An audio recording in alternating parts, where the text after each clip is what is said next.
The opinions expressed on the following audio program are solely those of the host and the guests. Burner Podcast is an independently produced, not-for-profit show and is not associated with the Burning Man organization or its subsidiaries. The views expressed are not representative of the entire Burning Man community and are presented here for entertainment purposes only. In short, calm the fuck down. It's just a podcast. Hey, it's episode 47. Oh my god, we're going to be at episode 50 soon. That's fucking insane. We should do a party or something.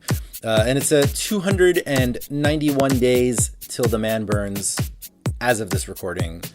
Hey, my voice is back-ish, so that's great. I know I keep teasing about this Cabina Exuro episode, but the piece ended up being showcased again at this fabulous Art San Diego event. And we decided it would be better to do that episode afterwards so you can get like the whole story arc. And it has a happy ending. You know, it's got like some drama, the last act. There is a falling of the hero. So it's coming, I swear. Maybe not as fast as a teenage boy on prom night like I promised, but it's coming.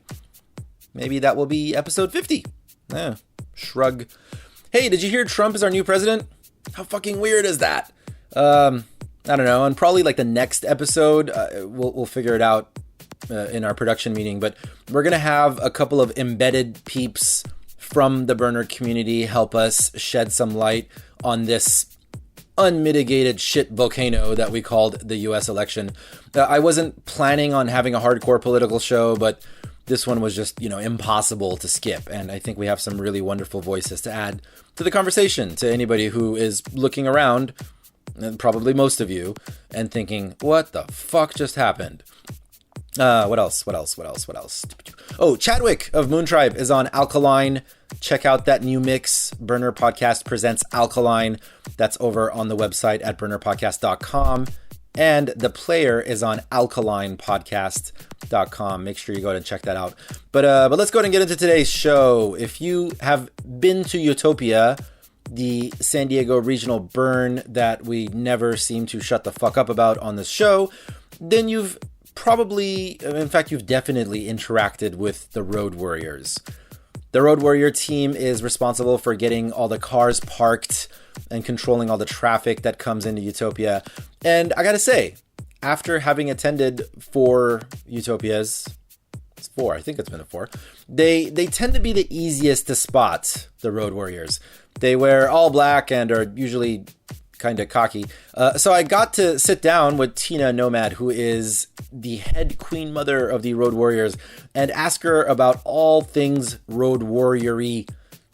She's one of those people that when I was interviewing her, I was thinking, fuck, I could have totally done a whole show just asking Tina about her life. She's a kind of an interesting as fuck person. But then as host, I have to stop and kind of remind myself that most people we have on this show kind of are. We have no shortage of interesting as fuck people. I don't know though, Tina might have like a 4th degree black belt in interesting as fuck. And you'll hear it in the upcoming interview. There isn't a whole lot she hasn't gotten around to on planet Earth yet. Anyways, as always, we're going to get into some of her personal backstory, what led her to Utopia and Burning Man, to this community. Then we'll get into some Road Warrior geekery, where I attempt to ask logistics and specifics about this elite team of parking lot experts. And there's some conversation about leadership skills and neuro-linguistic programming, because left turns are kind of what we do really, really well on this show. Today's episode is entitled Road Warrior. Because, it's, predominantly about road warriors, but it's, with the Road Warrior. Anyway, I go by Mr. Arash, even though nobody calls me Mr. Welcome to Burner Podcast.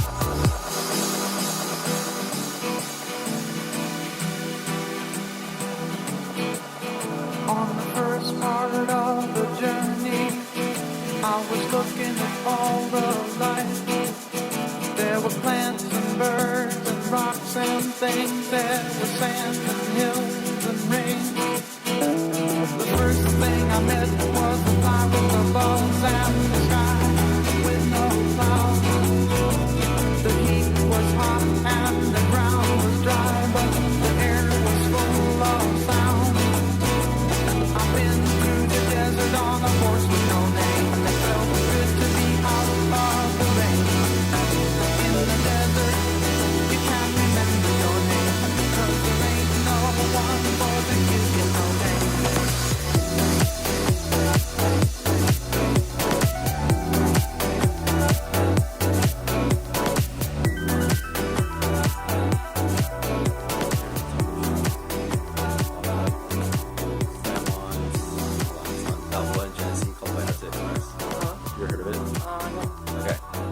Claremont, Balboa, you said? Well, it's in Claremont. It's on Balboa and Genesee. Oh, that's where my last office was, Balboa and Genesee, the corner of that tall building there. That's where my last office was. Oh, yeah. That's where I had my drug test for my last job. Oh, yeah? That tall building. Yeah, that's where I just moved from. Was the only tall building there. Yeah, exactly. Yeah. So it was so easy. People love that place because it's like so easy to find. Yeah. Like, yeah, it's the big tall building there. The only one that they allowed. Like, it's like, I don't know if they just didn't permit any other ones or what happened. I know, and I'm like, yeah, I could tell people it's on the corner. It's the tall building. That's funny. Yeah, There's a taco shop there, though, that has, right across the street, it's called Vallarta Express. Yeah, I've seen it, but I never went there. It has a buffalo chicken quesadilla. Oh, really? And I may have talked about this buffalo chicken quesadilla on multiple episodes of this show. So I don't know if the listeners are sick of hearing about it, but it is just crack. Yeah. I mean, it is amazing. It's buffalo chicken strips in a quesadilla, and then it comes with both guacamole and ranch. So wow, you can decide if you want an American bite or a Mexican bite. I would just like switch it up all the time. Yeah. I have a specific system too, and I'll have like hot sauce. And if it's like quesadilla with like a little bit of chicken in it, I'll dip that in the guacamole. If it's a lot of chicken, it's going in the ranch. And if there's no chicken whatsoever, I'm dipping it in hot sauce. Oh, I see. You got the, I like to have my little systems. Yeah. And I never like to have too much of it. You gotta have like, I never do too much of the same thing. You gotta switch things up, yeah. Notice how I have like 2 hot sauces on my plate? Yeah. Dipping back and forth. Like going out to dinner with people, I'm always like, if you see like bites of everybody's food taken, that's me. Like I want a little bit of everything. Yeah, exactly. Variety. Like poly eating. Well, that's why I prefer much more like the Asian styles of eating in other countries where you have like bunches of little things instead of, I hate the American style eating where you just have like one giant plate and it's over. I'm like, it's awful. Yeah. It's like, it takes like no time at all and you're done. Like the whole experience just is over and done. I'm like, well, that sucks. I like to take hours. Yeah. I'm like, why wouldn't you just like to spend the whole night doing that? It is very premature. I know. Before you even start, you're done. I'm just like, spend all night being excited about it. It's before you even notice over. I know. I'm just like, you Americans don't even know what's up. We are still talking about eating, right? No, seriously. And it's like, on top of that, I think the other thing I've experienced is that when you eat like a little bit of a bunch of different things, you'll get way more satisfied and fuller. Yeah. Whereas, like, you can have, like, a much larger meal of one thing, and you end up eating a lot more, but not being as full. And then you just gorge yourself, and you feel, like, sick, and it's done, and it's awful. Mm-hmm. So that's why, like, when I'm here home alone, and I'm, like, enjoying something I'm watching, so I'll go and I'll fix one thing. I'll, like, do the salad first, and I go and I smoke, and I'll, like, smoke some weed, and I'll enjoy that. And then I'll go get the next course. Yeah. And I'll go get the next. So, get some cheese and crackers. Yeah. And you just, like, because it's supposed to be about enjoyment. It's not supposed to be, like, giant thing. Yeah, Americans just don't get it. Yeah, and also, like, let's just go ahead and vent about Americans the whole time. Because also, like, just the idea of, like, we're going to jam this food down our mouth as fast as possible and leave the restaurant as fast as possible. Yeah, I don't. That's why I don't actually go out to eat very much, the American stuff. And they don't share. Mm-hmm. And I'm like, well, what's the whole point of doing that if you're not going to share? I'm like, well, I don't just want my plate. I want yours too. And I want that one too. Yeah. I'm like, you guys don't get it. You're supposed to have various ones. No, I've totally been on, like, dates, and I don't usually do dinner dates, but every once in a while, that might be like we're having a few bites, and if they're not comfortable with, like, reaching into my plate, and vice versa, I'm like, oh, we're not going to work out. Well, usually, it's not even reaching into plates. I'm like, do you want to, like, get this one and this one? And then we'll have these appetizers. And to me, it's like a free-for-all. Yeah, yeah. And you get a couple of plates, and then you share it. I'm like, I don't understand. Well, it's harder for me because, I'm a vegetarian, so I get that, people like the meat and stuff. So I understand that part. But otherwise, I'm like, you should be sharing, like, Thai food, you should have, like, 3 different appetizers. Right. A noodle dish and a curry dish. I mean, you don't just want one of those. You want the noodle and the curry dish, Yeah, you're doing it wrong. I know. Seriously, you're doing it wrong. Who wants just one of those? I want both. Yeah. Well, you just get back to the States, by the way? When did you get back? I got back from Cuba mid-September. And then I went right into Utopia.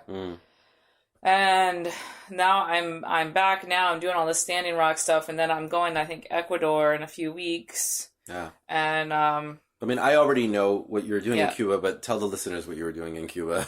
I'm not recording, am I? You are. Oh. Is there stuff I have to censor out already? Yeah. Okay. Well, what were you talking about? Food? Okay, yeah, no, I don't think we... Oh, yeah. You don't have any secret food fetishes that we're not supposed to know about? I had no idea we were recording. Yeah. No, I was there doing World Nomad Music and World Nomad Records. And so I've been there.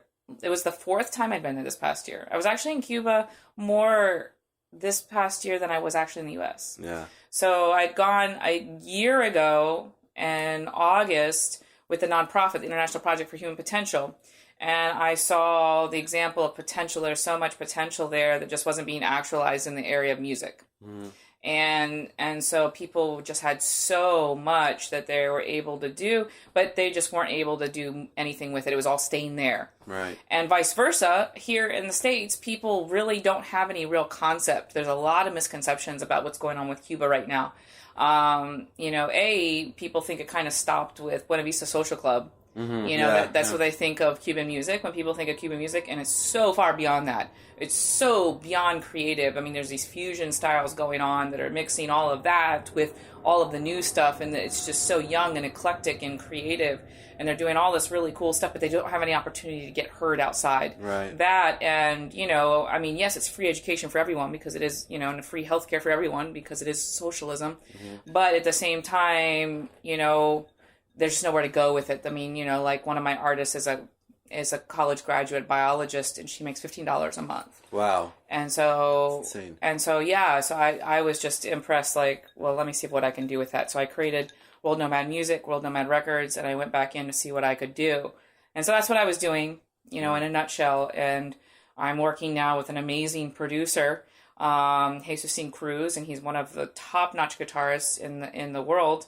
As well. He's blind. Mm-hmm. And wow. He just did guitar on Enrique Iglesias' song Bailando, if you've heard that. He's amazing. And he does his own engineering. Wow. Working with this guy is just phenomenal. So he does his own engineering. He's blind, doing his own engineering. And it's just phenomenal. And the respect that he gets from these top level musicians is just out of this world. So I had the privilege to work with top level musicians at a fraction of the price because they just felt so privileged to work with someone like him. Mm-hmm. And so having him on board as my producer now just ups the game. And he plays like 15 instruments himself. So he's like a band all on his own. Yeah. So I bring in these artists and who write their own music and who maybe sing, but they don't play all the instruments. Maybe they play one instrument. And then he plays everything else almost, and then amazing. So it was pretty crazy. So that's what I was doing. So what is Nomad Music doing? Are you producing albums to release? Yeah, so I'm working on a compilation album right now. Got all the songs recorded, and so now working on cleaning them up and mixing and mastering them before releasing a compilation album so that really gets people, so they have an idea of what's going on. It's kind of a real mix of, from song to rap and hip hop to funk to, just a little bit of everything to give people a taste of what's really going on. And contrary to popular opinion, no, Cuba is not open. Yeah. Everybody keeps telling me that. Well, how the Cuba's open? I'm like, no, it's not. What is it? It's not open up. You actually have to get a special visa to actually go there. You can't go there as a tourist. It's illegal for Americans to go there as a tourist still. Yeah. And so I just read that some cruise ship company had gotten approval. Yes. So it's things are changing, but and there was a first cruise ship there. I don't know what their deal is, but you can only go under certain valid reasons. One of them is journalism. Mm-hmm. One of them is like humanitarian causes, but it's like a 10, 20 page document you got to fill out and go through a whole visa process, which they can decline you for. I personally fly out of Tijuana, and as such, I don't apply for the visa. Yeah. They ask you at the border in Cuba if they would like you to stamp the passport or not. Yeah. I have them stamp it. you know, if they are to question me, I would just say that I was under one of those valid reasons. Yeah. But no, it's not open at all. They have no trade agreement with the U.S. at all. They're still prohibited from everything. Internet hit the country like 1 year ago. Wow. That's insane. They have wireless in very few restricted areas. Remember I told you that salary, like $15 a month? Well, they can go to certain public parks where everybody goes, and they buy a card for like $5. Remember that $15 salary? So that's huge. If you're lucky, you can get a $50 salary. That's like the high end for a college graduate. And so everybody's in the same park using it. So you can imagine the bandwidth. You can imagine the speed of the internet. But it's insane. Yeah, it's, you know, and then the internet's also restricted. They have limited access. Yeah. So yeah, they're chomping at the bit. They're definitely chomping at the bit. Yeah. Let me ask something. So, but I'm also working on their private CDs as well to answer that question. Okay. But yeah, so compilation CD and private tracks. But you were saying? Cool. So the project that you're working on, I mean, like getting dumped into an alien country and having to kind of figure things out, and there's a lot of like luxuries and stuff that we have access to here that you don't. Have you sort of always been in that mode? Is that something that's always come kind of easy to you, or is it something that developed the adaptability? Adaptability is something. I mean, I grew up in a family that moved a lot, so I don't really have a home base. I moved a lot, well, within the U.S. I moved around a lot as a child. I went to several elementary schools, several different high schools. I lived in Costa Rica my senior year in high school with my family. And what is it that your family did that they moved so much? It wasn't anything really specific. They just moved a lot, and my mom was going back to school as well. So then when she, graduated school, then when she went to school, we moved there. And then when she graduated, we moved somewhere else for her master's and stuff like that. So, and before that was for my dad's jobs, stuff like that. So it wasn't really, particular reasons. It was just, and I think, my mom came from a real military and intelligence family as well. And so I think she was used to it. So I guess it was just a pattern. And so then because I didn't have a home base, I was used to that as well. In college, I took advantage of study abroad programs, and I started backpacking around young. What'd you major in? I majored in Spanish and psychology, a double major. And then I lived abroad in college, both in Spain and Jordan. Took full advantage of all the student loans to travel on.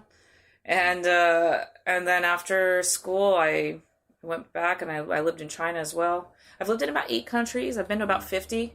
And so the adaptability thing really, I kind of get used to the culture shock. I get used to being the foreigner. I think I'm more used to that than the reverse culture shock. Right. That hits me harder. Like coming back home? Right now, I'm coming out of it right now. But if you talk to me about a week ago, it was harsh. Yeah. It was harsh. Especially because, I had just come back in and I went right into utopia. Yeah. And, I'd been gone for, a month and a half. And so here I am living this whole other life. I'm living in an apartment and in a life with, like you said, there's no amenities. I'm boiling my water every day and pots that I'm drinking all the aluminum, and I'm getting kidney infections and everything else. And, living in a life with doing all the music thing. And then I jump back here, and within 2 weeks I'm working utopia and doing, full-time job with the Road Warriors. And then from there I jump into, being a clinical hypnotherapist. And, I'm standing outside of myself, literally just in some other kind of, alternate reality, looking at myself going, I don't even know where I am. Yeah. I just feel completely discombobulated because it's hard to understand what reality I live in. Mm-hmm. And not really feeling like I'm part of any of them, because all of the lives are so, they're so complete, but they're, then it's hard to, understand where you fit. And then nobody really understands either. So you're stepping back into something else and you're living it fully. Here I am now, a therapist, and I'm living that life, and, you just do it. But, when you come back in here and you're now in San Diego and communicating with other people don't really understand that you were just a minute ago, in Cuba, boiling your water for survival every day, trying to figure out where you could get simple things like, butter or things. It's just a different thing. So. I wonder if being outside of the United States, like being in a what we would consider to be, alien environments, because we're used to living here, that actually kind of forces you to be kind of centered more and like focusing on boiling your own water, for example, like you were saying, it feels more real to you almost than when you're back here. You're discombobulated a little bit. I don't know. I don't know what do you mean by more real? Like, well, it's hard to describe. It's like I'm trying to figure out how to word it. Like when you're sort of, not you specifically, when any of us are sort of in a situation where we have to switch on all of our senses and be on, for lack of a better description, it kind of centers us a little bit more. Like I think like that's almost why a lot of us get so much of these experiences when we go to Burning Man, for example. It takes us out of our normal environment, that we have all the normal luxuries and comforts. And so it switches all of these senses on, and that's when we feel most alive. Sure. I mean, I definitely, and that's part of why, I'm a nomad. And when I do feel most alive is traveling on the road. And I do, the senses are heightened. You're far from, you're kind of your own reality. And for me, that's a norm. That's where I feel the most comfortable. Right. Is when I'm trying to figure out everything, when I am the one that's different, when I am looked at as for me, that's when I feel like normal. For me back here, when I look like everyone else and I feel the most different, to me, that's when I feel the most alien. And so when people talk to me about Burning Man, and they're like, oh my God, it changed my life. It was the most amazing thing ever. And it just like blew me away. And then I went twice and, I had a very different experience because like you said, I've been traveling for a while and I've been doing all of these things. And I think you're right. I think that's what probably it does for other people who haven't done that. Right. I've been trekking through the outbacks of Mongolia and through places that, have blown my mind on a whole different level. And Burning Man, yes, was to me, the culture has shifted me more than the experience of Burning Man. Right. I mean, I've been in deserts that were way harsher than that. I mean, there's 65,000 people. That's really not that harsh to me. Yeah. I've been in situations where there's nobody and I'm not going to see anybody for another week, and I've just been dropped off in the middle of nowhere and, in the middle of Mongolia or for even longer than that. So to me, that's not, as life altering, but the community of Burning Man, on the other hand, yes. So, but yeah, I definitely, that aliveness when I come back here, that shift, often will, not having that, often sinks me into a bit of a depression. For a while. The reverse culture shock is tough. Yeah. It's tough. Culture shock, on the other hand, I've learned how to adapt to, and I do much better with that. Yeah, that's interesting. Yeah. When was your first Burning Man? My first Burning Man, my first Utopia was 2011. My first Burning, because I just come back. I came here from Japan. I moved here from Japan to San Diego in late August 2010. So I'd never been to any of these types of events before. What brought you to San Diego? I was doing a flip up of everything in my life. I'd been in Japan for 9 years. Yeah. And I decided to go for a change. So I studied something new. I went and I started studying hypnotherapy while I was over there. I wanted to study some more about human potential. So I started researching it and studying it there. And I researched some of the best schools I could. So I came back to the U.S. after living there 9 years. I left my, where I'd lived, my home base for 9 years. I left my profession, my job. I left my fiance, who I still care for deeply. We're great friends. Yeah. I left everything that I knew and cared about, and I shifted everything in my life. And I went to Santa Fe. I studied for the next 3 months hypnotherapy and neurolinguistic programming, with the intention of taking on an entirely new career. Yeah. And then I moved somewhere. I always have a policy that I move somewhere new. And so... a policy, like you move somewhere new, how often? Well, anytime I move somewhere, I move somewhere new. So somewhere you've never lived before. Right. Right. And so while I was in Santa Fe, I had a short list of places I was looking at.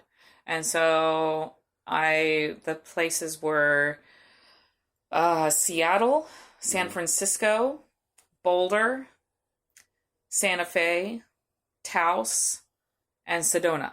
Okay. Where's Taos? Taos, New Mexico. Okay. All right. Uh-huh. And I started leaning towards Boulder. I started shopping for cars in Boulder. I was heading to Boulder. And then someone in my class, was the youngest guy in the class, so he and I started hanging out. We started partying, on the side, Santa Fe. I was like, what else are you going to do? And so he was like, well, how about San Diego? And I'm like, oh, come on, man. Southern California, it's like bleach bonds and fake tits. It's totally not my scene, dude. I was like, he's like, no, but you should check out this place called Ocean Beach. And I'm like, whatever. Was he from San Diego? No, he wasn't. Okay. He wasn't. But we were talking about like maybe sharing costs or whatever, and like, kind of like sharing office space and apartment, like when we finished the school.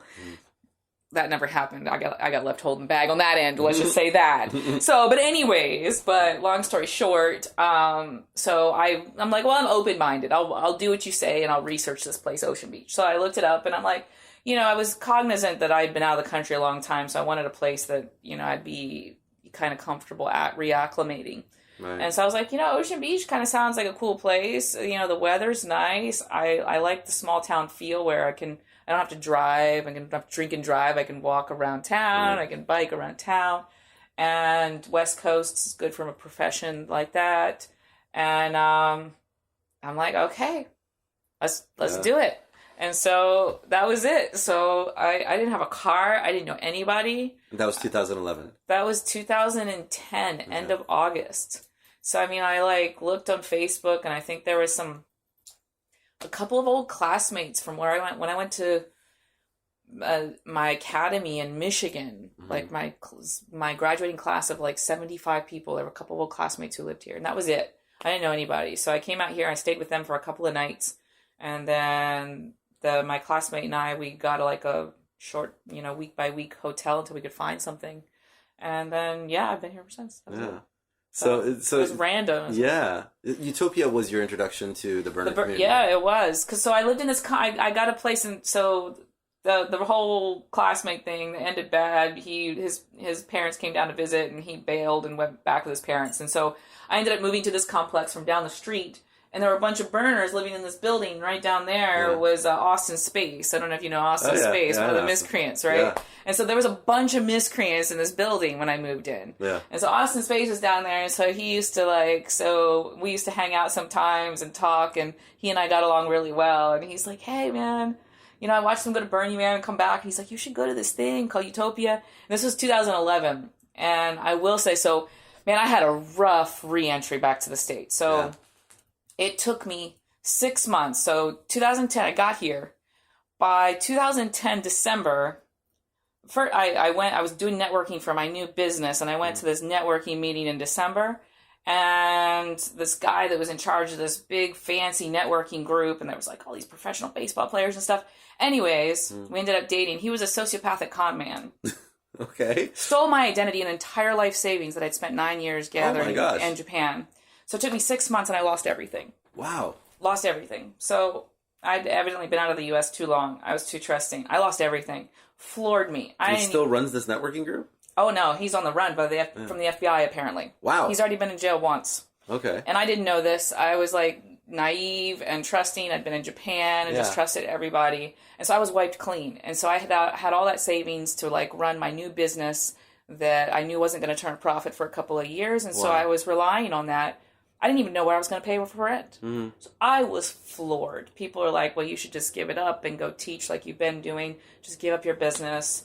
And I was just like, no, I was stubborn. And I was like, I'm going to make it work. So anyways, I had a really rough re-entry. Let's just say that. Right. So I used to hang out with Austin sometimes. And he's like, well, you should really go to this event. And I was like, man, I can't afford that. I'm a mess right now. I don't even know how I'm going to keep living here. Right. And he's like, well, you can volunteer. And I'm like, all right, I put in the application. I never heard back. And then like the week of, I get this call from Tinker Jamat, from Colin's brother. He calls me up and he's like, oh, we need help with parking. And I was like, dude, that's like in 2 days. I'm like, I'm not going. I'm not even in a good space. And he's like, we really need help. And da, da, da. And like, he spent an hour and like Tinker, he's like traveled a lot. He's been to Egypt And So after talking with me all that time on the phone, I like felt this affinity with him, and so he convinced me to go. You guys were kindred souls. Oh, yes, we were kindred souls, and he had me agree to go out there and help him with this parking situation at Utopia, and that was it. Yeah. So that was my first burner event ever. I had no clue. I'd never been. I think I'd been to like one little festival in New Zealand once. It was like a little tiny thing. Did Road Warriors exist back then? No, it was like a minor. It was just parking. Right. And I came in, and situation wasn't good. Poor Tinker was overworked and underslept, and I sent him down to take a nap and get a massage, and I kind of just. So what does the average day, or what did the average day involve when you were doing the job back then? So I came in, and it was like Friday, so back then, and so that was like the last day, and so things didn't look good, and so I came in and I kind of started reorganizing and redirecting people, and I kind of just started telling people what to do, and so Natural really took note. He was one of the head organizers of the event that year. Right. And so I kind of saved it for them, and otherwise there wouldn't have been enough parking. Right. And so he came and asked me, he's like, well, could you do parking for us next year? And I was like, oh man. I was like, I don't know anything about parking. I've never done it. I don't know anything about it. And I really, I don't like meetings. I don't like politics. I don't like any of that stuff. I'm like, please no. And he called in like a personal favor, and I'm just like, oh. I was like, fine, all right, I will come back and I will do it for you. And so I did. I came back and I did it for them. So the next year, 2012, that was my first year at Burning Man. Right. Go back to the first Utopia though. Okay. Did that hook you in? Was it the responsibility, the community? Okay, so 2011, it was hard for me actually. Okay, so 2011, I finished working the day. So I worked the entire day. It was like I worked 12 hours straight. At least. And then by the end of the day, so I had never even gone in to like set up my tent or anything. So it was nighttime by the end of the day. And so, mind you, I'd never been anything like this before. And so at the end, I go and try and find, the event's in full swing by this point, right? So I go and try and find where my stuff's at, and like, I don't even know if we're supposed to cuss on this thing, so I'm trying to be mindful of my language. Yeah, no, you say what okay, I'm like, where's my shit at? I don't know where's my tent. Stuff? Yeah. I don't know where anything's at. I've never been anything like everything's like, blinky shit. I don't know what's going on. I like go and I finally find somebody, and like, I don't know. So you came into the event and you immediately started working. You're working for 12 hours? So it was worse. So I go the morning of to go to my thing, and I try to go find my car, and my car's gone that morning. Okay. So I had parked my car in front of a burner's house near here, and I had parked it like this much over in front of their driveway. And they had called the cops and had me ticketed 3 times and then towed. While you were away at Utopia? No, before I went to Utopia. Okay. And I thought they were cool. Anyways, they had me towed. Okay. So I was supposed to be on shift. And so instead I had to go get my car out, pay 3 tickets and the money to get out of the pod.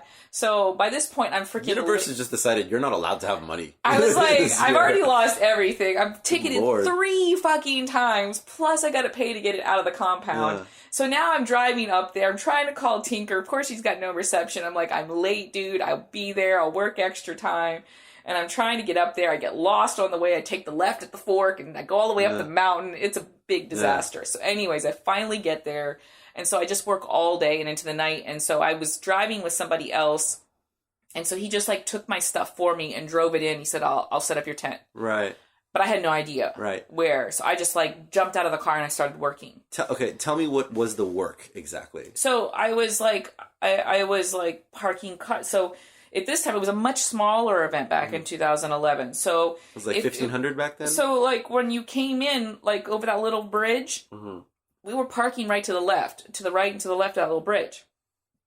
And you're directing people parking. So we're like parking one in and one out so that they're like super close together, one in, one out, one in, one out, so that people feel like they have really fat asses when they get out of their car. So that this is the idea. So that's how I was instructing everybody to do that so that they were super efficient.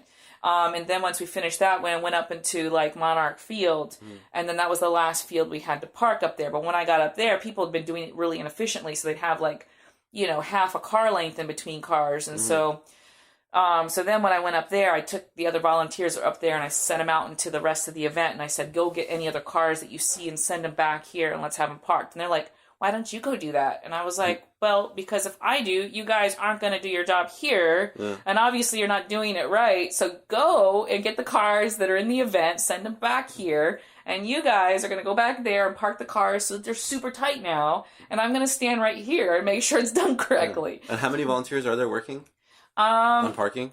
So at that time, there were like 3 of us down below, and there were a couple of, there were like, I don't know, there were probably like 6 total. Yeah. It was not very many. Yeah. And so we were slammed. We were really slammed in there, you know, and I think Tinker'd been up since like 5. And how many attendees do you think there were that year? Huh? How many attendees to the event? I can't even remember, because I had nothing to do with anything. So I was like, but, well, I'm trying to imagine how many cars it was. Yeah. Well. Ballpark. Yeah. I don't know. It's, you know, the whole right-hand side, right in the bridge, that right-hand side, and then all of the left-hand side, right over the bridge, that left-hand side, all of the bottom area, all of that was filled in the Monarch Field, where the car camping's at. Okay.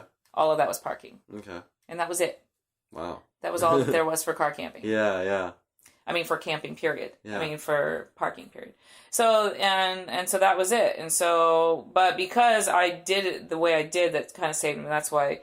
So, you know, but anyway, so then I finished and we made it work, and it finally worked, but it was really late at night. And so, so then I went to try and go find my shit, and so I ended up finding it. So then I was like, okay, let's go check out this event. So I went with, you know, a couple people that I knew, and we went and looked around, and, you know, people are spitting fire, and I'm looking around, and everything's kind of really alien to me, you know, and everybody's a little bit fucked up, and I'd never really seen any of this before either. And so I'm like, okay. But then I look around, everybody's just gone. Everybody just disappeared. And I'm just like there by myself, and I'm looking around. Everybody your friends, or everybody like my events? Friends. Okay. My friends are just like gone. Yeah. And so I fucking wig out. I can't handle it. I'm like, you know, and I'm not like one to like, I like freaking had what I would probably compare to like a panic attack.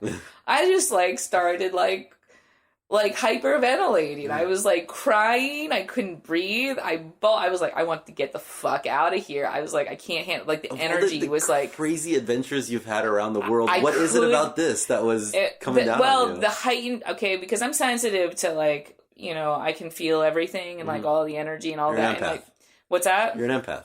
Empath, or, you know, I don't know, they got a terminology now that the highly sensitive person. There you go. Yeah. But combined with high sensation seeking, right. I'm both. And so I'm aware of everything. High sensation seeking, but highly sensitive person. Yes. Is that masochism? A little bit? Well, you've got to be aware of both, and you've got to be aware of the desires of both, and so, yeah. That's pretty funny. And so but it is. Yeah. And so I'm both. Exactly. It is both. Yeah. And so I'd never been in that environment before, but I was feeling all of the things. And so because I was not accustomed to that, I mean, now I've you know, I'm a bit more aware of some coping mechanisms and how to deal with it. Mm-hmm. Even now, it's uncomfortable for me, and that's why you'll see me working most of the time. You don't see me just going out and sitting in the party, because I can't. I'm hit and miss. Focused on it, I'm in and out. Yeah. I can't do it. Right. And so I flipped out. I was like, I want to get out of here. And I was just like, I didn't know what to do. And so the only thing I could think to do, I was like bolted back up over the hill towards where the parking was, like Monarch Field. I was thinking maybe Tinker is still there. I was like, that's the only thing I could think to. So I headed back over, like Tinker was still up there, sitting up there talking. I was I was full on. I was like crying and I couldn't breathe. I was like, Tinker, I gotta get the fuck out of here. I can't handle this shit. And he's just like, I got my motorcycle. Do you want to go for a ride around the reservation, the back roads? I was like, fuck yeah, let's go. And so we just like tore it up. We went on the, I'm not supposed to tell about this stuff, but we took it a ride. We just like tore around the back roads. And so I was like really cool with that until we crashed. Yeah. wrecked his bike, and I lost my Native American ring, and that wasn't cool. But yeah, but we were just fine. Attract like random acts of violence somehow. Good Lord. Every one of your stories ends all of a sudden that way. And then the house exploded and then caught on fire and then. But that was way better. But then I was calm. Yeah. I mean, that was. But I calmed down. He was just like, "You want to go for it?" Because sure. I think he got it. I think he really got it. So that was exactly what I needed, was to go on a ride on a motorcycle. So then did it get good at Utopia for you eventually? Well, me hanging out with, Tinker just like saved my life that time. So like hanging with someone who understood what it was like to travel, and because he'd spent a lot of time in Cairo, he'd spent a lot of time out of the country. So I think he kind of got where I was coming from, mm-hmm. and he got that I was, I was like, whoa, I was like out there, and so I kind of, used him as a bit of an anchor line for that. And I think if I hadn't had that, I think it would have been, a real tough experience for me. But, having that was okay. And then, So what happened with day 2 and day 3 of the event? Is that when that's what I'm saying. He and I just kind of, we hung out. Hung out together? Yeah, we hung out for that event off and on throughout mm-hmm. the event. And so, I did other things and stuff, but, that kind of was a bit of an anchor for me. So, right. Then was it Utopia again next, or did you make it to the Burn after that? I did go to the Burn 2012. Okay. So what hooked you into the community? So I went ahead and I did, as that personal favor, I did Utopia in 2012, and mm-hmm. I did it the style that they, I was just doing it as a personal favor. So I did it just the normal, like any other lead. I did parking, blah, blah, blah. I just did it with the volunteers I was given and whatever. And it was a shit show. It was a shit show. I got there and I had sometimes shifts where 1 or 0 people showed up. Wow. Yeah. And I was like, well, this is fucked up. I was like, I'm pretty new to the community, but as far as what I know about these Burn principles or whatever you guys got going on, A, this is supposed to be a community of volunteerism, and B, you're supposed to be giving back because you want to give back, not because you're getting a cheap ticket. Right. I was like, so something is really skewed here, because people are getting in and then they're just bailing because they got their cheap ticket and they're in a party and they don't want to be here. So now I'm invested. Mm-hmm. Because this system is fucked and I want to rework it, and I want to do something about this system to revamp it because it's not working the way that it should or what these guidelines were made for. Burner Podcast. Hey, if you're a listener to this show and you're in the United States, chances are you probably know all about the wonderful noise that these amazing humans are making at Standing Rock. It's pretty damn beautiful to see activism at work.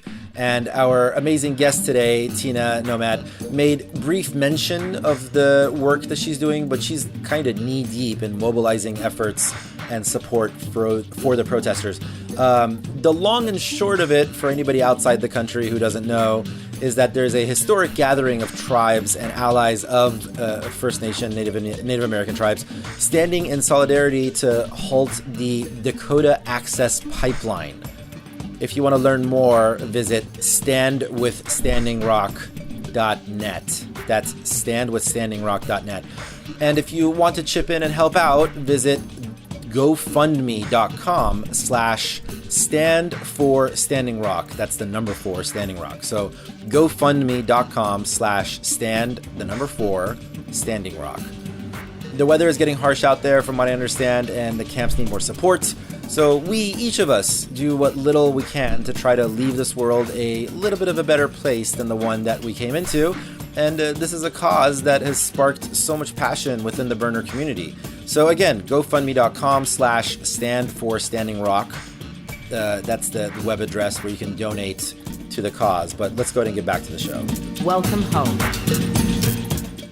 Interesting. So I invested some real help. I was like, Natural, you're not going to be co-organizer of this event next year, are you? Mm. And he said, no. I was like, why don't you be my co-lead? And we're going to do something amazing. We're going to revamp the system. And we're going to make this team. We're going to make road warriors. And we're going to handpick our team.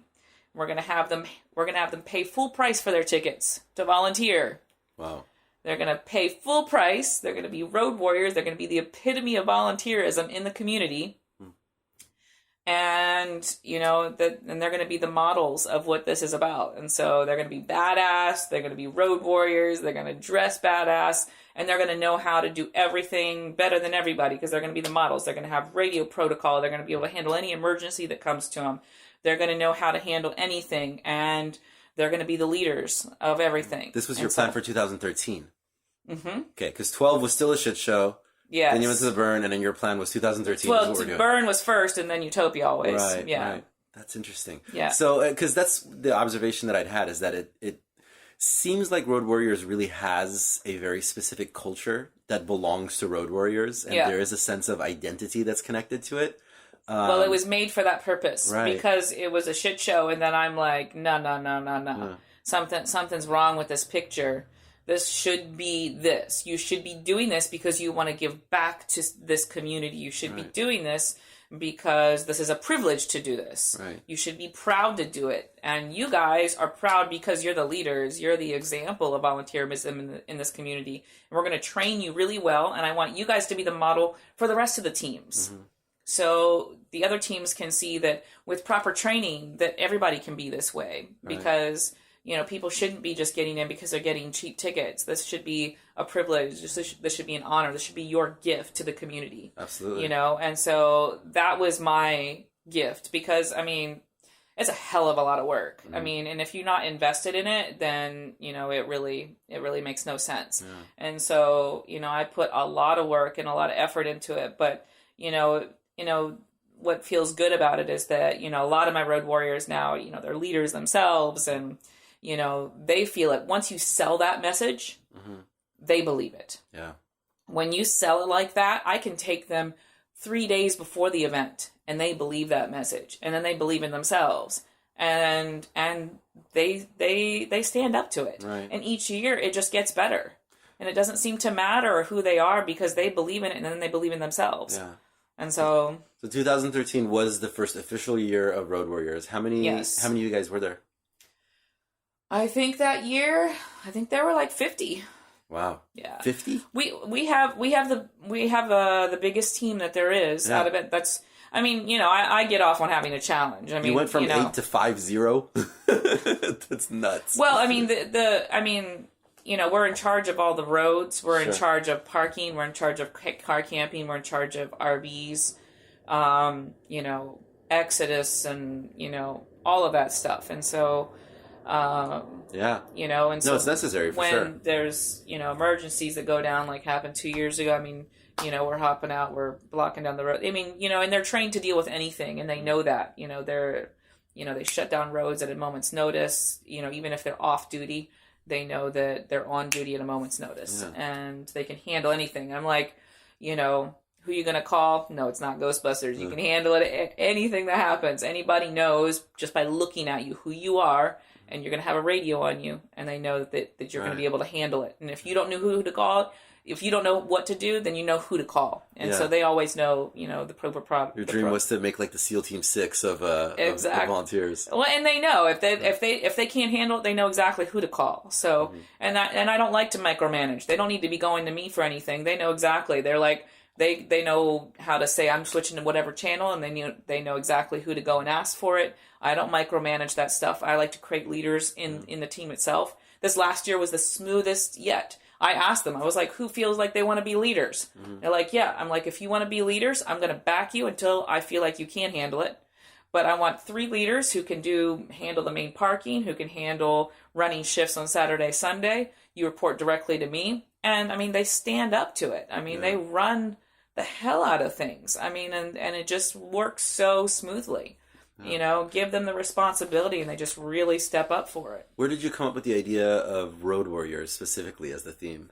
Well, I mean, come on. It's like, you know, you got the roads and then the Road Warriors, and I've always been a little bit, I've been into martial arts and the warrior thing, and I do so much fighting myself, and so it's always been kind of a thing. I study a different martial art in each country, so, and I like to fight, and then you got the road part, and so I don't know. It was kind of a no-brainer. So make them look badass and wearing all black. I mean, like that was your idea as well. Yeah. Well, Natural and I were both definitely on accord with that because he's also a fighter and so I mean, you know, instead of wearing the orange vest, I mean, like, come on, like the black and silver reflective vest, and then going with the war paint and you know, go post-apocalyptic style. Yeah. And so we have our own theme camp.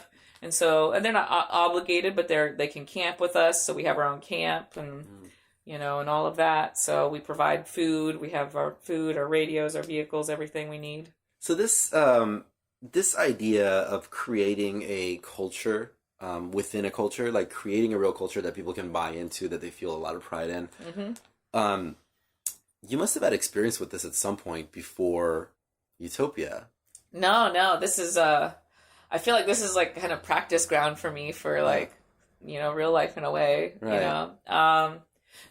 You know, and that's one thing this community has done for me, is given me the opportunity to kind of really spread my wings in a way and you know, and try out ideas. Right. No, I don't know. I don't really know that I've done that in any real... It's interesting. Because what you're describing, a lot of what you're describing, and I've been, we were saying before we started recording, I've been co-hosting another show, Crappy Awesome, which is in the music scene.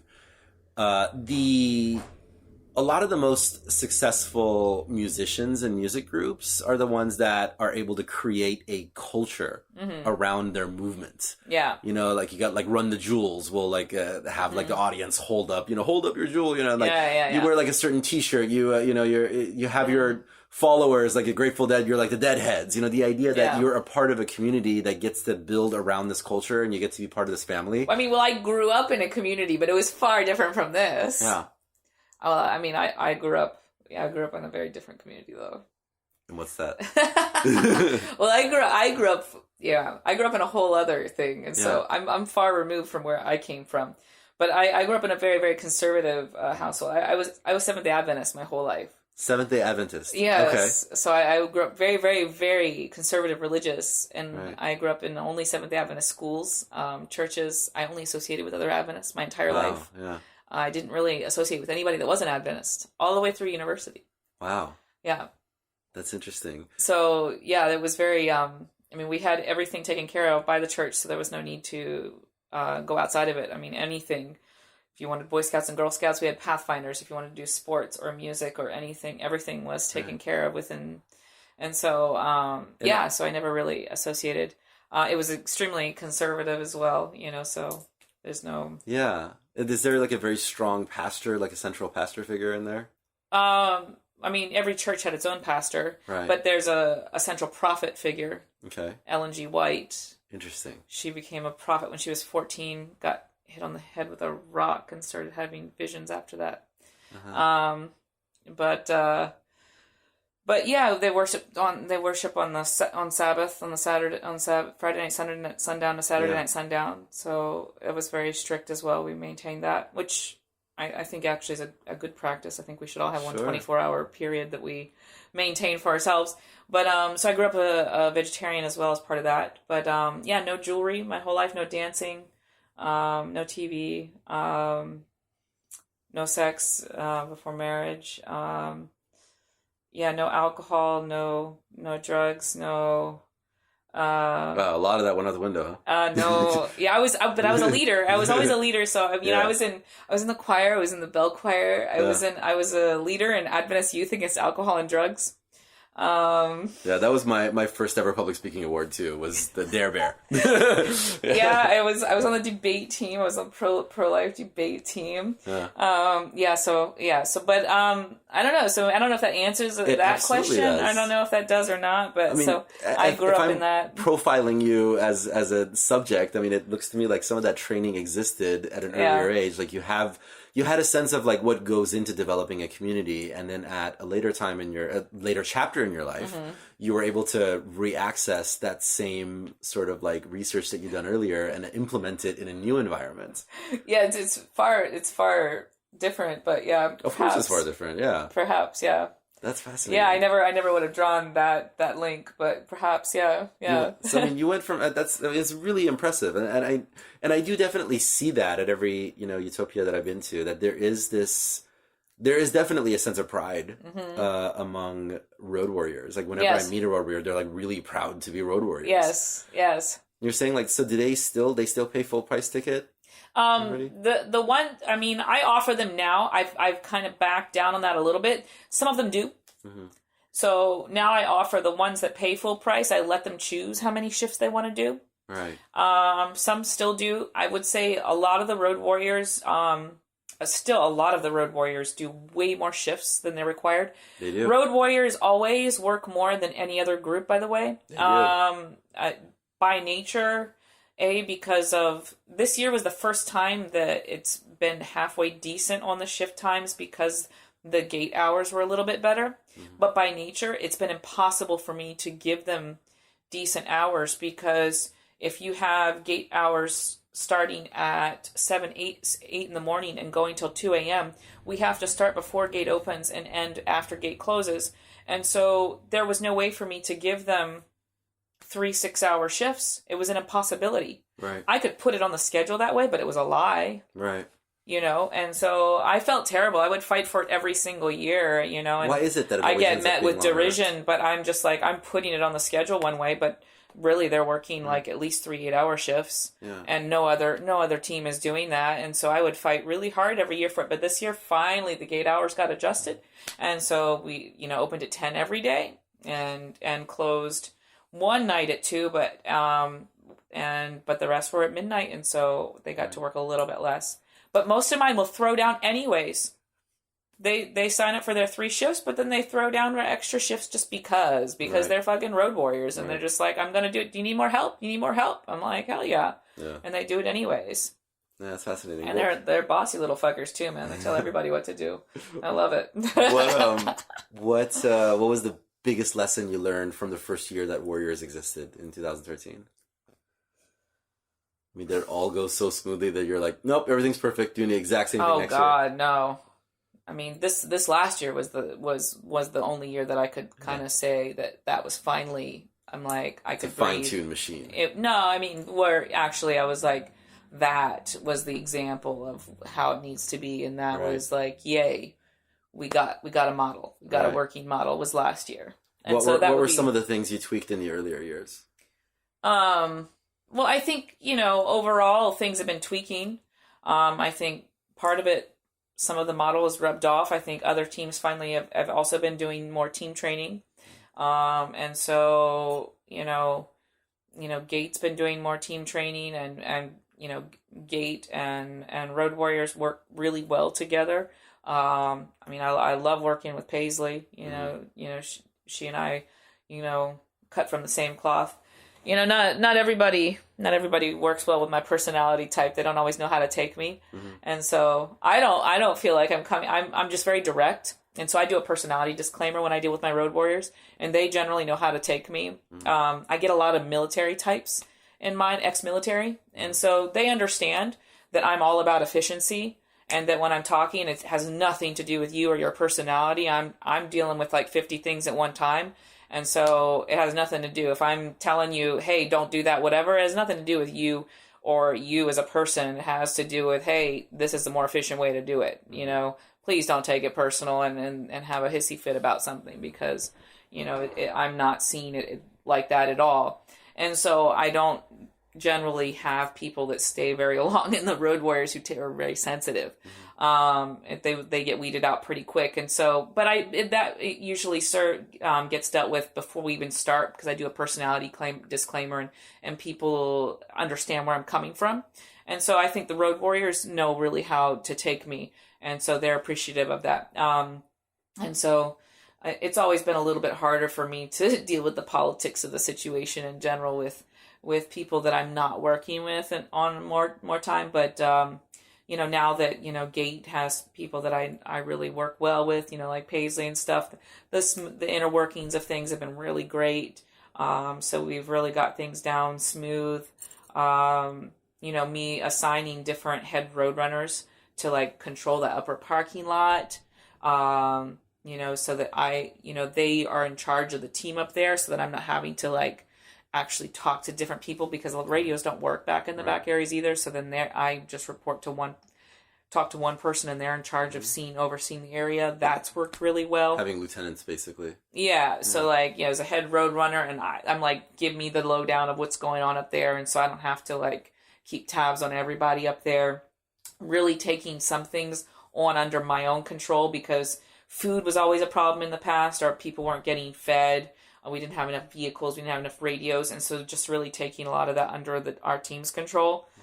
Saying, okay, if we're not going to get food, let's deal with our own food. If we're not going to get radios, let's have radios in our own camp. Let's check them out by ourselves and not have to check them in back at the main headquarters. Let's keep our vehicles in our camp. And having all of that finally, after me begging for years and having that done for us, it made things so much smooth, because I was spending hours every day trying to deal with that. Hours begging for people to feed our people. Hours trying to track down vehicles. Hours trying to get enough radios. And it was just such a waste and drain on time. Right. And so, but and also now... you guys are like so far away from like the rest of what's happening. Yeah, and then I would get reprimanded for like asking for food. And I would get reprimanded for, and so it just made me look like... she wants more! I was. I was like, really? It was like, you can get your ass down here and get it. And I was like, are you kidding me right now? I'm like up in the parking lot. I haven't eaten in like 8 hours. And I'm like, and so... but now it's just like, and now that all of that's like taken care of, things just, now that those basic needs, things just like running smoothly. You've always been a very direct person? Yeah, pretty. And I think I'm more so now. I'm taking now the hypnotherapy for myself as well and working on my own stuff. And so I'm becoming a little bit more, but I guess people tell me I'm fairly direct. Right. I don't know. Because I'm wondering, because I'm generally that way too. Yeah. And it's growing up in San Diego. It can get kind of frustrating if you're more of a direct person, because Southern California is so not. Well, I guess I didn't realize that, know, and so I guess people don't always respond well to that, is what I'm seeing. Yeah. Well, what I'm wondering is like, how did that play out for you in other countries that you've spent time in where people are not as direct? Well, and that's where the foreigner card comes in. Right. So you were in Jordan, you said, right? Yes. You're in a Middle Eastern country and you're a woman being very direct. Well, okay. So there's a difference though. I mean, I know when to play the cultural appropriate card. So I'm direct when maybe, so if I were in Jordan, I would be direct maybe if I was speaking to some foreigners. Right. I'm not going to go up to an Arab man and start talking to him and looking him in the eye and speaking to him directly. Yeah. If I'm walking in Jordan and I'm walking down the street, I'm going to have my head covered and I'm going to be wearing long pants and I'm going to be looking down and I'm not even going to be making eye contact. Right. So not because I'm submissive, but because I don't want to invite any problems and I don't want for these men to think that I'm up for sex or that I'm a prostitute or anything like that. Right. So no, there's culturally appropriate and then there's inappropriate. So I am aware of the difference. But no, in foreign countries also, I can, like in Japan, I would be super direct and I would say things and they would be shocked. But I'm a foreigner, so you get to play the foreign card. And so they would be shocked and you could see the look on their face. But yeah, you're a foreigner. Yeah. Yes. I mean, it's so you play the foreign card. Right. And it's interesting because, like, I think that in the burner community, you definitely have an abundance of alpha females. So I think it's interesting to see. Yes and no. Yes and no. Really? Well, yes, you have alpha females. You have alpha females that get their feelings hurt really easily. Yeah. So I don't know. I don't know if some of the strongest personalities have the biggest glass jaws. Yeah. But that's just with like male and female. Yeah, it's true. Or any other non-specified gender specifically. Yeah, I don't know that that's a gender thing, but yeah. But what I'm getting at is I'm trying to pick at your leadership experience. I'm trying to get advice out of that. Okay. And so I think so you have like, even now, like this last Utopia, how many people did you have under you? This past one, I think there were 40 something. Okay. Okay. And you find directness works, and like you just kind of let people weed themselves out. Okay, so I think this is the smoothest year yet. So I think honing it down, the way that this works best is, so this time I knew less people than normal. I had a lot of situations where I have a lot of returning veterans. I had some returning veterans this year, but a lot of them were out of state or out of the country this year, and so some of them didn't return. So I had a whole lot from the volunteer pool. And so, which made me really nervous because often, you get those no-shows. And so, but the key is, so here was the key. The weekend before Utopia, I had a required meeting. So I made this a required. So if you want to get on the schedule and you want to get a link to your volunteer ticket, you got to show up to this meeting. You don't show up to the meeting, you're going to have to watch a 3-hour video and answer questions from me. From last year's meeting. Okay. All right. So they had viewing parties, by the way. Uh-huh. They actually had viewing parties. That didn't make it to the meeting? Yeah, nice. They took pictures of the viewing parties. Dude, my Road Warriors are hardcore. They fucking took pictures at the viewing parties, have a popcorn, pass it around, and they sent huge summaries. That was a lot of work for me. But anyways, okay, so there's this meeting. And so that meeting is the most important thing that there is. And so I give the background of the Road Warriors. Why it's so important, that they're models of volunteerism in the community, that they are the bottom line of everything, that they're going to know how to do everything, that they've got to learn the radio, that they've got to learn the map, that they've got to learn all of the positions because they could be called up to do anything and everything. And that how important that there is, and that, they're not doing this for the ticket, that this is their gift to the community. And that they're expected this and how it all started. And so I give them that. And then I go over everything and I drill them with the radios. I send them outside and they practice with each other. And then they talk with each other. I mean, we go through it and it's super thorough. Mm-hmm. And then we go over a whole bunch of stuff, back and forth up until I leave. And then the other ones, like I said, they have to watch the whole video from the year before, and they have to answer very specific questions to make sure that they didn't really skimp. And then they get their links and their tickets, and they come on out. And I do a personality disclaimer them, and I'm like, hey, don't ever mistake my directness with anything else but efficiency. I highly respect everything that you're doing. If you weren't doing it, this couldn't be done. But I also have to be efficient at what I'm doing. So when I ask something or if I critique something, it's only about that. It has nothing to do with your personality. You guys are rocking it, and da-da-da. And I also make sure to try and, when I get there on site, to do lots of positive affirmation too. You can't just give critiques. And that's something that I've learned, you've got to balance everything. Balance is super important. So once you're on site, I'm harsh, I'm to the point, but at the same time, every time you go by a road warrior, go Road Warriors! Yeah. Ow! And just you're killing it, you're rocking it, da-da-da. You got to give them all the positive support. You got to give them all of that. Yeah. And so, every time I do a shift break-in for every single shift, lay down what the current situation is. I do a shift train-in for every shift, so they have to be trained in by the person they're replacing, a 30-minute lap over.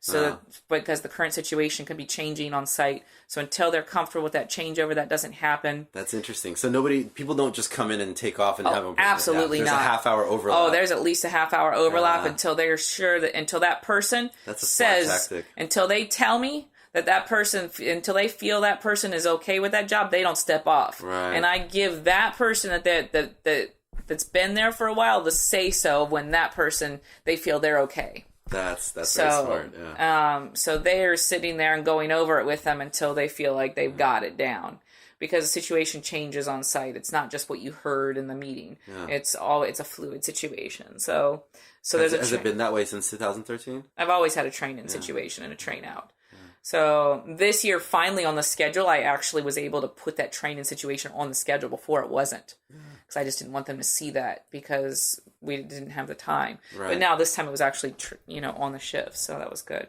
Do you do any team building events prior to the event? Yeah. So we try and do fundraisers. So this year we only had one, but we're going to do multiple. After Utopia, we usually go have a decompression. Some of this year we went to Brian Snelson, Snuggler's Cove up in Warner Springs, and we all decompress up there for a few days before coming down.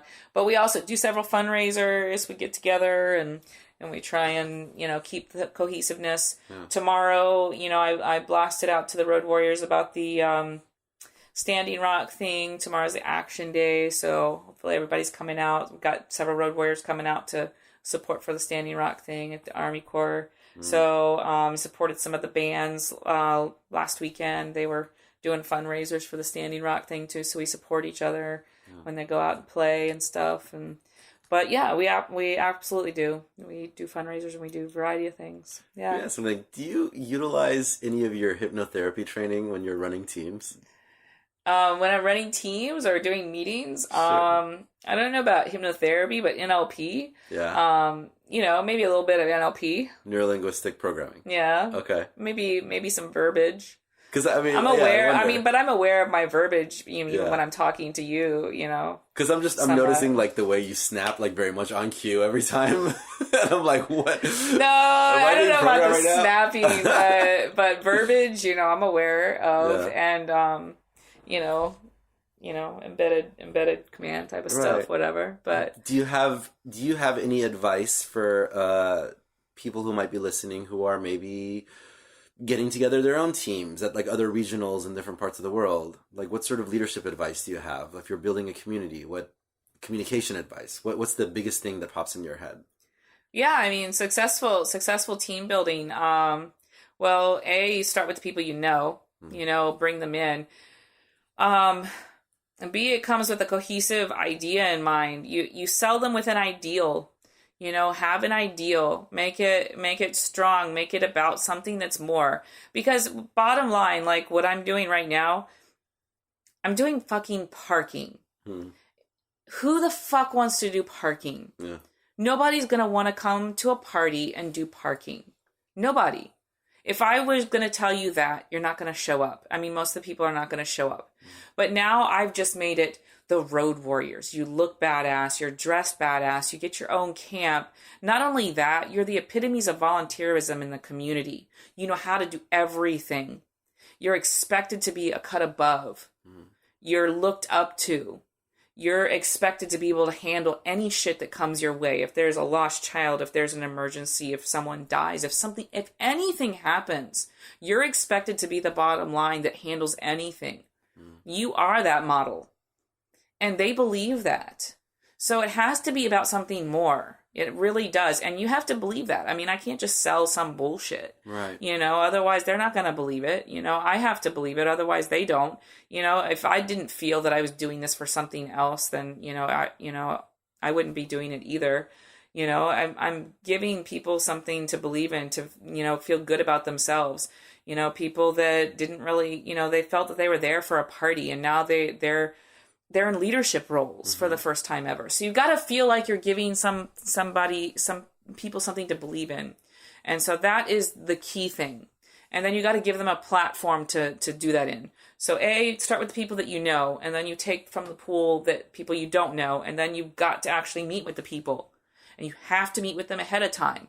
If you're me, I can do that in one meeting, but I've got a really strong personality. Not everybody has that. And so I'm not saying that in a judgmental way. I'm just saying that as a reality. Sure. So I would recommend for most people, I would say meet several times before an event. Meet several times. Give people a chance to get together. Because when you're responsible to each other, and when you know the other person that's going to be on shift with you, you're going to be less likely to bail on them and leave them standing holding the bag, left holding the bag. So, have several times when you get together, tell them what the responsibilities are, really let them know that this is about something else, that this isn't about a cheap ticket, that this is about the model of volunteerism, that this is a gift to the community and so on, and let them know who they are. And then, brand it. Brand it. Yeah. I recommend branding. Branding is a thing, man. If you brand it, you give people an identity. People like to feel that they're part of something, and so when they feel part of something, then that also makes them feel good. Right. So that's kind of my three things, the branding, giving them something that's a higher ideal, to be part of. And then, choosing your own team as much as possible. Yeah. Do you believe in letting people fall? As in? Like letting them fall, letting them fuck up in order to learn the lessons. Well, I don't handhold, and I don't micromanage. Mm-hmm. So I delegate the fuck out of everything. So people, of course, they're gonna fall. Yeah. So yeah, I certainly don't micromanage, and I strongly advise delegation. Yeah, that's something. And I advise strong self-reliance and teaching people how not to call back on you. I tell people, I'm like, don't call me for everything. Use your own mind. Mm-hmm. Use your own brain. If you think that you can handle it, handle it. If you think that, hey, if they're calling because they need a tow, why are you going to call me? You need to call Wolfpack. Don't call me. Yeah. You know who to call for that. If somebody just fell into the ditch and they hurt their leg, why are you going to call me? You're going to call medical. Mm-hmm. You got to tell people, teach them to be self-reliant, to teach them how to, use their own minds and to do that. But yeah. This feels like that there are leaders that I've interacted with in various events and such that they do want to be called right away. And I wonder, do you... is that something that you observed in the past and decided this is the way to do it, or is this something you've always felt? There's a time and a place to be called. I mean, if it's a medical emergency, medical needs to be called. If it's a tow, then towing needs to be called. Now, if someone's car just got stolen out of the parking lot, then call security right away and then call me and tell me a car just got stolen. Yeah. All right? Because I need to know that kind of thing.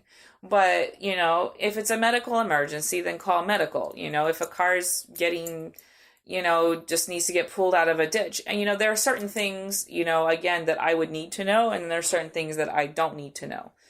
Right. And so, again, I think people need to learn to use their heads to know which of those things would actually affect the road warriors and which of those things would actually have no effect on the road warriors. Yeah. Now, if somebody has done something to a road warrior or something directly affects a road warrior or our cars in the parking lot or something like that, then of course I would need to know. Yeah. If it's affecting a participant and they've called the proper person in medical or somebody to deal with it, then they've dealt with it accordingly as they were instructed. Yeah. And I don't need to hear about that. They were trained appropriately how to deal with that, and I'm glad they dealt with it. Yeah. So that's what the training's for. Yeah. How much longer are you going to do this? I don't know. I mean, it's just it's your baby, but at the same time, you have the wiring to see. I mean, that at some point you're going to let it go. Right, of course. Do you think about that at all? Yeah, I do. I think it just takes having the right people in place. I saw some good people come through this last year, some head road runners, some, that had some capacities to, some good leadership skills. So I see some potential out there for things. I also enjoy it.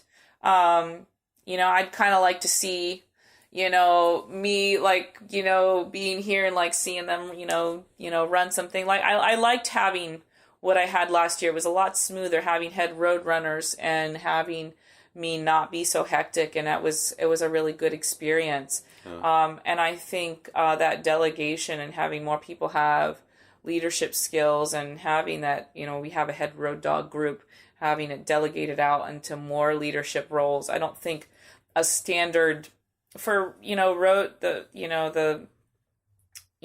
for road warriors, just a standard 2 people lead thing. I don't think it makes a lot of sense because we're such a big team. I think having several people, even 5 people being involved in leading and running things, I don't think that's, I think that's a great idea overall. Right. Because it means less work for everybody and more people get to do leadership roles. And I think, and I have, like I said, I have no issues without micromanaging things, but I think it's also good. I think it's good for me in a way to keep right now, just to keep some of those senses sharpened for some of my leadership skills. I feel like in a way it's honing me for something a little bit. And it's also, I think it's been good for some of the people that, you know, have gotten chances to do some things and give them that sense. And now we're actually, because some of the road warriors, I've got several of them now who are other leads in other departments now. Yeah. And I think that's great. Cool. Now they're gone and they've got their own departments. And, they got lateral promotions. Yeah, which I don't feel bad about at all. I think they've gone and, you know, because, you know, they want to be in charge of stuff. And I think that's great. Yeah. It's created leaders out of them. So for sure. That's definitely been my experience. The strongest leaders tend to be the ones who do want more leaders. They want to be challenged. They want to not have to handhold into we've been in professional situations from time to time, all of us, where we're dealing with, you know, bosses who really do want, like, it's all about their ego. Yeah. But I think it's a strong personality to want other strong personalities. No, I asked for it. I'm like, yes, step up. I actually, you know, I remember at the meeting, I was like, hey, raise your hand if you want to be in a leadership position. I'm like, come on, I will back you until I feel you can't handle it. Then I will take it away from you. But but seriously, I will back you and I will put my effort behind you, because I'm all about giving people opportunities. Yeah. I mean, that's what I'm about, really. I like to see people succeed, and I like to give people opportunities, especially when it involves stuff overseas. I'm always about giving people out new opportunities overseas. But any opportunities, I love to give people new opportunities that they haven't had before. I get off on that. I really do. That's like my thing. I get off on giving people new opportunities where they can like really grow and expand. So that's kind of my thing. Well, thank you. Yeah. On behalf of the community, thank you for your work, and we appreciate the fuck out of what you do. Oh, well, thank you. I appreciate you saying that. No. Martin, last guest on a couple of shows ago was Martin, who had designed the temple at and it was funny. He's like I've listened to the show enough to know the Wrap It Up B music. It's usually when I'm thanking the guest. When can we hear the Nomad Records album? Oh, well, we're getting it mixed and mastered soon, so hopefully the new year. I will have some tracks probably sooner than that. Where can people hear it? Well, they will be in all the popular places. I will have some tracks earlier than that. Got a great funk piece. It's kind of 70s funk that's coming out. That's I'm really jamming on that. Yeah. There's a great song as well. That is really great, but you'll be able to hear it in all the regular places. I can go buy it at Tower iTunes, Records. Tower Records. I haven't been there since Japan. Are they still existing? I don't even know. In Japan, they do. Really? They still have Tower Records in Japan? Wow. There's like 7-story Tower Records in Japan. Yeah. Buy CDs in Japan. Yes, you can. You can. Well, cool. All right, we'll keep an eye out for that. But thank you again very much. All right. Well, thank you. Story. And maybe I'll see you tomorrow at the action thing for Standing Rock and all that. And if people do want to donate at all, we're gonna make sure to plug all that. I want to get that information from you. But thank you for having me today. I really appreciate it. Of course.